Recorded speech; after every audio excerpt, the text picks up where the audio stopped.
દિલ્હીના ભારત મંડપમ ખાતે આયોજિત પ્રતિષ્ઠિત ઇન્ડિયા એઆઈ ઇમ્પેક્ટ સમિટ 2026માં વિરોધ પક્ષ દ્વારા વિરોધના પડઘા હવે સુરતમાં જોવા મળી રહ્યા છે।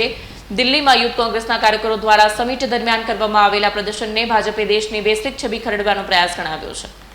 દિલ્હીના ભારત મંડપમ ખાતે આયોજિત પ્રતિષ્ઠિત ઇન્ડિયા એઆઈ ઇમ્પેક્ટ સમિટ 2026માં વિરોધ પક્ષ દ્વારા વિરોધના પડઘા હવે સુરતમાં જોવા મળી રહ્યા છે। અથવા ગેટ ખાતે આયોજિત વિરોધ પ્રદર્શનમાં ભાજપના સ્થાનિક નેતાઓ અને મોટી સંખ્યામાં કાર્યકરો જોડાયા। પ્રદર્શનકારીઓએ આક્ષેપ કર્યો હતો કે જ્યારે ભારત ટેકનોલોજી અને આર્ટિફિશિયલ ઇન્ટેલિજન્સના ક્ષેત્રમાં વિશ્વનું નેતૃત્વ કરી રહ્યું છે અને વિદેશી રોકાણકારો ભારત આવી રહ્યા છે, ત્યારે કોંગ્રેસ અને રાહુલ ગાંધી નકારાત્મક રાજનીતિ કરી રહ્યા છે।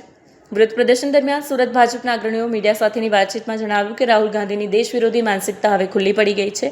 તેમણે ઉમેર્યું કે ભારત જ્યારે $250 બિલિયનથી વધુના રોકાણની પ્રતિબદ્ધતાઓ સાથે સફળતાના શિખરો સર કરી રહ્યું છે, ત્યારે કોંગ્રેસના કાર્યકરો દ્વારા કરવામાં આવતા આવા અશોભનીય પ્રદર્શનો દેશની જનતા ક્યારેય સ્વીકારશે નહીં।